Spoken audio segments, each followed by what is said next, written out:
Hello everyone. As we discussed in our recent videos, understanding your skin type is crucial for crafting an effective skincare routine tailored to your environment.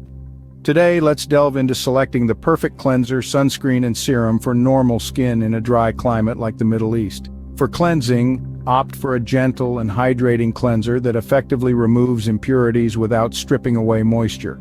Cream or lotion-based cleansers containing hydrating ingredients like glycerin or hyaluronic acid work well.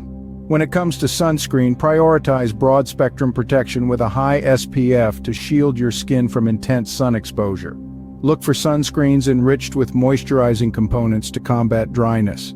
Incorporating a hydrating serum is essential for maintaining skin moisture levels in a dry environment. Seek serums containing hydrating ingredients like hyaluronic acid, ceramides, or vitamin E to retain moisture and enhance the skin barrier.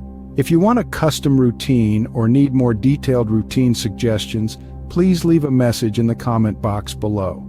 Now let's talk about how to use these products in your morning and evening routines. Remember to conduct patch tests for new skincare products and adjust your routine according to your skin's specific needs and sensitivities. Thank you for watching. Don't forget to subscribe for more skincare tips and advice.